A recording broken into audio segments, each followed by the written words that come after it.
It strikes me we often have this idyllic picture of tourism, right? Sun-drenched beaches, amazing views. They Mhm. call it a smokeless industry. But when you actually start to look closer, especially at hospitality, well, it's surprising. Also, Hotels, right? the backbone, yeah.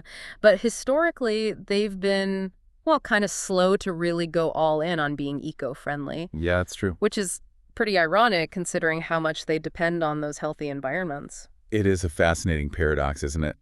This like deep reliance on nature being okay, Yeah. but then this historically pretty measured approach to widespread green practices. Right. It really highlights the complexities, especially in places where tourism is just so huge for the economy. Absolutely.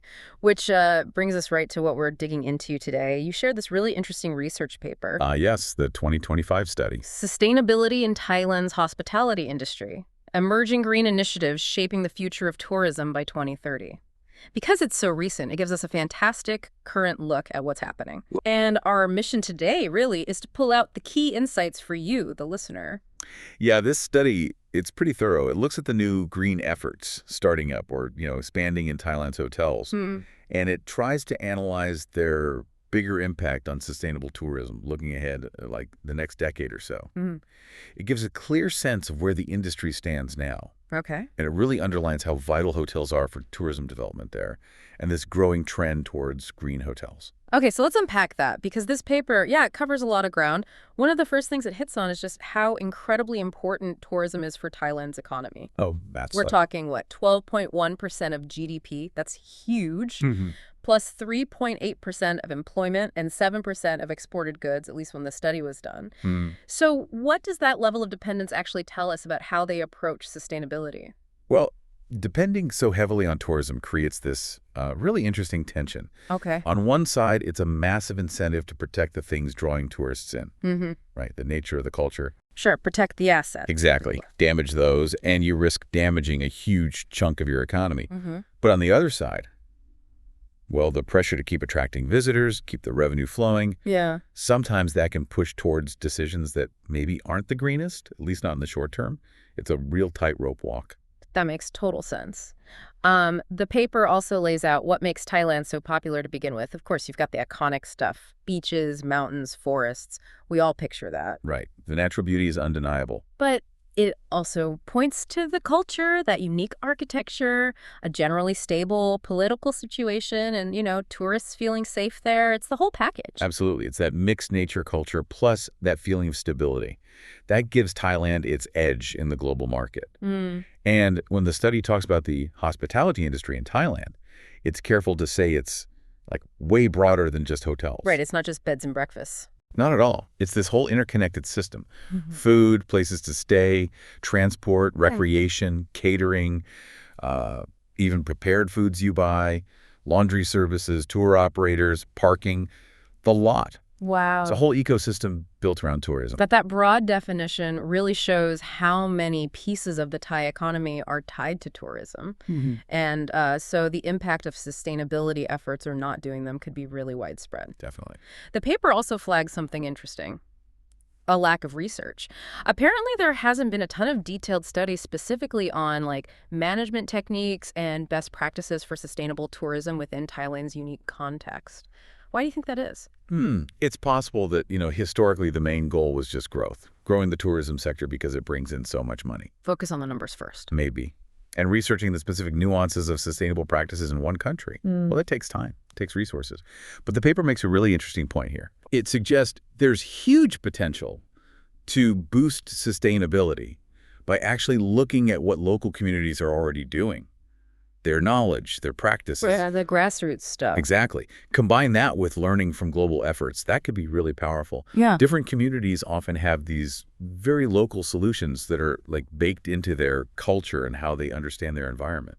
That's fascinating, the idea that some answers might already be there, within the communities. It makes you value that local knowledge. For sure. So why should Thailand, or really any destination, prioritize this, making hospitality sustainable? The paper gives some pretty solid reasons. Yeah, the benefits are clear. Things like cutting down on energy and resource use in hotels and resorts. That directly lowers their carbon footprint. And it's not just about those direct environmental wins, right? Sustainable practices are crucial for keeping land and resources healthy for the long haul. Which helps the local communities directly. It helps ensure tourism isn't just sucking dry the very things people live off. Plus, it encourages more eco-friendly supply chains, better production, better consumption across the whole sector. I was struck by some of the smaller things mentioned, too. Simple stuff like emails or little cards in rooms asking guests to save power. The reminders. Or this idea of no waiting chairs in some spots, like Yeah. a subtle nudge to make you think, do I really need this right now? How effective can those little things be? Well, it's interesting. Behavioral science suggests these nudges can be surprisingly effective, especially if they become sort of the norm in a place. Okay. They raise awareness without being pushy, and those small changes can add up. Yeah. And the paper highlights something key. Sustainability is becoming a competitive edge. Right. Those top resorts in Thailand. They're already using their green reputation to pull in travelers who care about this stuff. It's not just the right thing to do, it's becoming smart business. So it actually draws customers in. And the paper makes this point, too, that it's not just practical or business-driven. There's an ethical side. Definitely. Respecting the planet, setting an example, maybe even influencing guests through, the hotel's own materials. And this leads us into the real meat of the study, these emerging green initiatives in Thailand. The paper says that basically growing global awareness about environmental problems is pushing the hotel sector to change. People are paying attention. They are. And hoteliers are increasingly seeing they need to act responsibly. This greening trend, it's seen as both reacting to pressure but also taking proactive steps towards being better businesses. They're realizing they have a direct impact. Positive or negative? Exactly. But the study also observes something interesting. While things are moving, for many hotels, it's still early days. How so? You see more like isolated green things happening rather than a truly joined up, comprehensive approach. So maybe some solar panels, but the waste system isn't great? Something like that. The paper suggests there's a real chance here to think bigger. Broader green policies, building the infrastructure needed for real sustainability. What would that wider vision look like? And what would it involve? Well, likely bigger investments. Things like advanced waste treatment plants, maybe district energy systems. It would also mean a more holistic view of hotel operations, thinking about the impact of everything from buying supplies to the guest experience. Right, the whole life cycle. And a key piece in making this happen more widely, green certification programs. They give hotels a structured way to show they're getting more sustainable. Okay, let's dig into some specifics then. The paper mentions eco-friendly accommodations. And that's got to be more than just reusing towels, right? Oh, yeah. This idea of eco-hotels trying to connect emotionally with tourists while also doing good for the environment, how do they create that connection? Often it's about the whole experience, maybe using natural building materials, offering local organic food. Providing ways for guests to engage with nature responsibly, or even just telling guests about what the hotel is doing for sustainability. The idea is your stay isn't just a holiday, it's like a positive experience that fits with your values. Okay, that makes sense. Then there's sustainable food practices. Huge area. The study splits this into supply-side stuff and consumer-side stuff. Right. On the supply side, things like buying local and sustainable, optimizing how they source things to cut waste and emissions, using organic ingredients, and crucially, really good kitchen waste management. And then on the consumer side, it's about helping guests make better choices. How? Raising awareness about food waste, maybe letting guests control portion sizes, designing menus smartly to highlight sustainable options, portion control in the kitchen, even those nudges in vending machines. How healthy or sustainable options are placed or priced. Yeah. Choice architecture. Exactly. Gently guiding choices without forcing them. Waste management sounds like a massive headache in popular tourist spots in Thailand, just because of the sheer number of people. The paper mentions the unique challenges there. It's a big one. What kinds of solutions are they trying? The key seems to be moving beyond just collect and dump, more towards like a circular economy. Okay. The examples like waste banking, where people get cash for recyclables, or swapping organic waste for shopping coupons each month. Those are really creative ways to get the community involved. Incentives. Right. But ultimately, you need integrated citywide solutions. And locals, businesses, tourists, everyone needs to be part of it. And then there's energy efficiency. That often seems like the first thing hotels tackle globally when they think green. It is definitely a primary focus. But the study points out that adopting really cutting-edge renewable energy tech in hospitality in Thailand, well, it's been a bit limited so far compared to some other places. Room for improvement then. Definitely. There's still huge potential, not just to get more efficient with existing tech, but also to really embrace renewables like solar power more widely. Now, this whole world of green certifications and standards sounds complicated. The paper says they vary a lot globally. So if a hotel in Thailand gets certified, what does that actually tell me as a tourist? That is a really crucial question. Because while the goal of most certifications is similar, promoting good practices, the actual criteria, how tough the assessment is, what they focus on, it can differ quite a bit. So one cert might focus on energy, another on waste. Sort of. It means a certification shows a hotel has certain policies, but maybe doesn't guarantee a specific level of performance across everything. That variation can definitely be confusing, both for consumers and for the hotels trying to figure it all out. Yeah, it sounds like we need more clarity, maybe focusing more on the actual results, what the study calls eco-effectiveness, rather than just ticking boxes on processes. You want to know if it's actually, making a difference. The paper mentions specific global programs like Green Globe Awards, Cornell, ISO certs, and Thailand apparently adopted Green Globe quite early. What's the main difference between those? Well, Green Globe, for example, it tends to focus heavily on hospitality energy use, protecting nature, and also social opportunities for the local community. Okay. ISO certifications often put more emphasis on having solid environmental management systems in place. Management responsibility, conservation activities, they each have slightly different priorities. And besides these big international ones, the study stresses how important it is to consider Thailand's specific challenges and culture for eco-certification. It mentions local hospitality consultants driving change there. Right. It's not just about importing a global standard wholesale. It needs to fit. Exactly. For a certification to really work and be trusted, it needs to be credible. It needs to align with what the national tourism authorities want, and it needs to resonate locally. The paper even hints there might be a push towards a more unified national standard for green hospitality in Thailand. Interesting. More consistency. Could provide more trust, yeah. And do these labels actually sway travelers? The study found that, yes, having an eco-certification does have an immediate impact, especially when booking holidays. Makes sense. If you're choosing between two similar places and one certified green, that could tip the balance.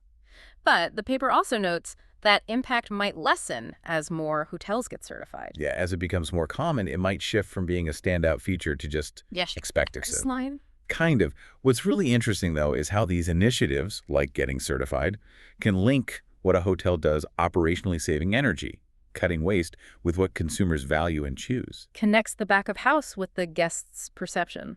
Precisely.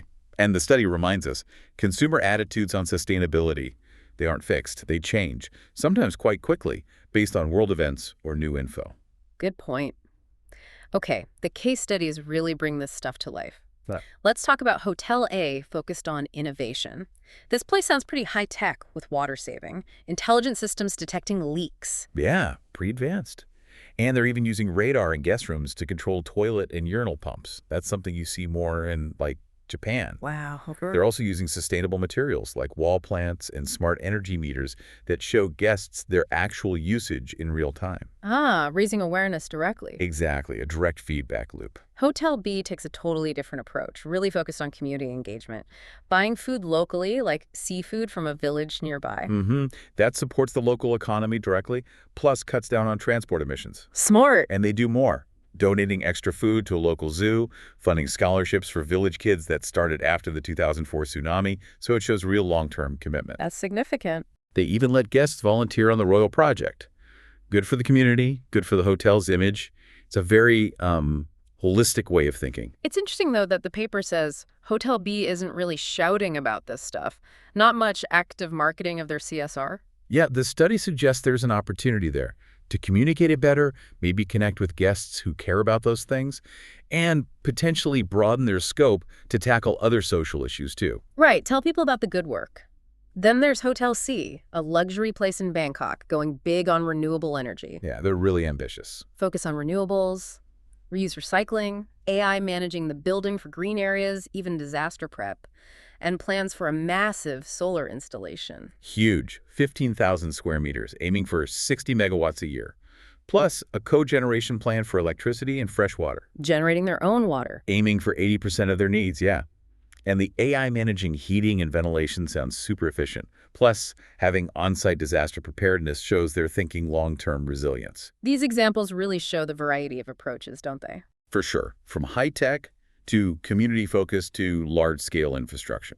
But it can't all be smooth sailing. The study points out 6 major challenges: awareness, money, market demand, price wars, finding skilled staff, and just the type of hotel operation. The cost of setting up and running these sustainable things is obviously a big one. Absolutely. That initial investment, especially for smaller or independent places, can be tough. And there's also just the need to raise awareness within the industry itself. Convincing other hoteliers. Yeah, about the long-term benefits. And providing the training so staff know how to actually do these things effectively. And then regulations. The paper mentions potential issues like rules that might be more about raising government revenue than truly helping the environment. Right, the risk of insincere regulations. And just the burden of compliance sometimes slowing things down. The example from Penang's EIA process kind of illustrates that. How do governments get the balance right? Effective rules that aren't crippling. That's the million-dollar question. Which brings us to the government's role as a catalyst.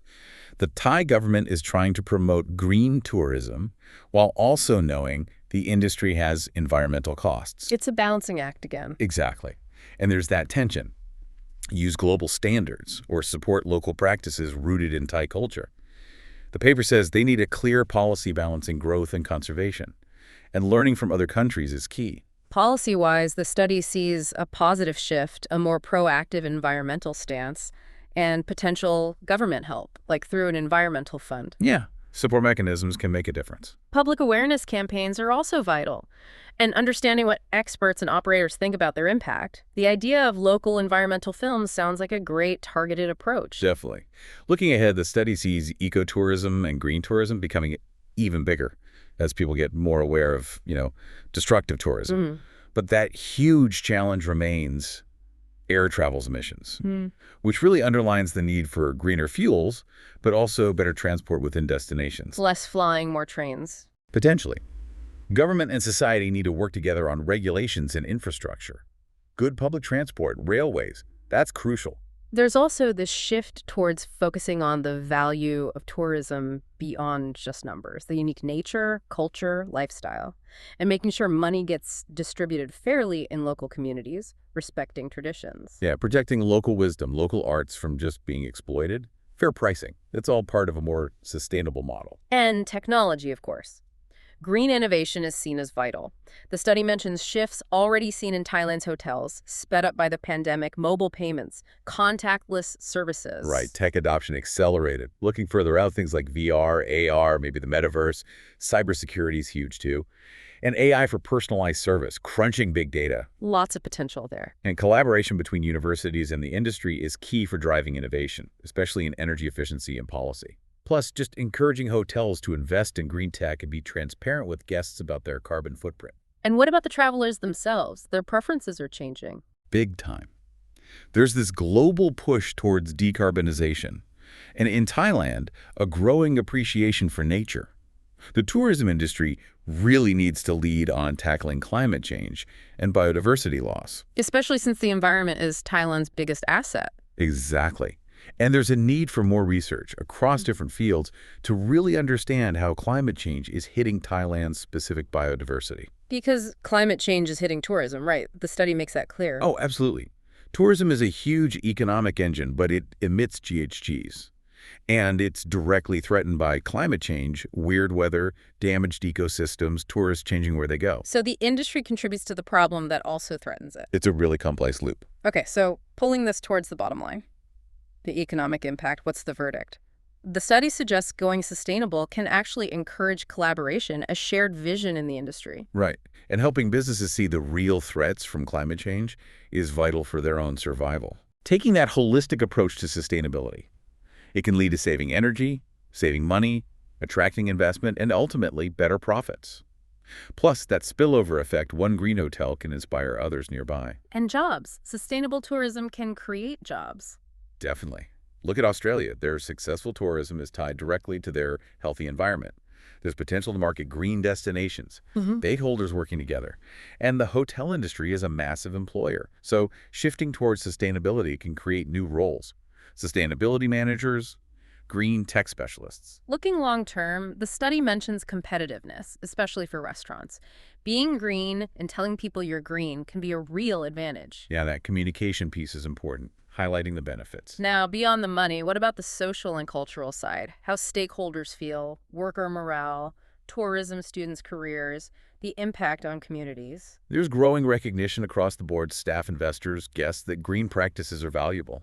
Sustainability can strengthen the positive social contribution of hotels, supporting communities. But the study adds a note of caution. Right. Don't overstate it. Just being sustainable might not fix deeper issues like, say, cultural invasion or making sure local farmers and producers are properly included in the supply chain. That Dagang Island example really drives home the need for community involvement in planning. Absolutely. Participatory planning is key to protect local life and biodiversity. Getting communities involved in decisions like building flood defenses, making sure tourism works for them, not against them. And cultural preservation. Eco-consumerism and CSR are pushing hotels. Traditional places might feel pressure to change or risk being boycotted. There is that potential, and upgrading, especially for high-end hotels to become genuinely green, costs money. Maybe that's where government co-investment could help bridge the gap. Okay, final piece. Measuring success. How do you know if it's working? The study talks about metrics, Energy Star, waste targets, having clear environmental policies. Yeah, quantifying it is important. Consultants and big chains often have assessment tools, and there's evidence that environmental actions at a hotel encourage staff to be greener and improve efficiency. But you have to watch out for greenwashing. Always a concern. Just looking good on paper versus actually making a difference. The study also says we need more research, especially in food service, to see how sustainability fits into overall performance. And KPIs being used in Thailand. Things like green building certs, open space, energy waste management, conserving architecture, water management. Those are some examples, yeah. Feedback from hotel staff and officials seems generally positive about future efforts. Researchers might be a bit more conscious, perhaps, really seeing the scale of the climate challenge for Thailand. Okay, wow. So let's try and synthesize this. Bringing it all together, what we've seen is that Thailand's hospitality sector is really at a crucial moment. A crossroads. There are definitely big hurdles, cost, awareness, regulations, but there's also this undeniable growing push towards sustainability. Driven by environmental worries, changing tourist demands, and also the potential long-term wins economically and socially. And thinking back to where we started, it's quite something. That initial lag from hotels in being seen as environmental players. Yeah. This deep dive shows real strides being made now, really innovative stuff, from high-tech water saving to deep community ties to those big renewable energy planes. And a dynamic picture. Absolutely. This study offers such a valuable snapshot of a sector in flux. And for you listening, we hope it makes you think more broadly about tourism and sustainability. What could other industries learn from Thailand? What questions does it raise for your own travels, your own choices? It really leaves you with this thought. As Thailand keeps trying to balance its huge tourism economy with the absolute need to protect its environment, the success of these green initiatives, well, it won't just shape their hospitality future. It could offer really valuable lessons for sustainable tourism everywhere, especially as the whole world grapples more and more with climate change.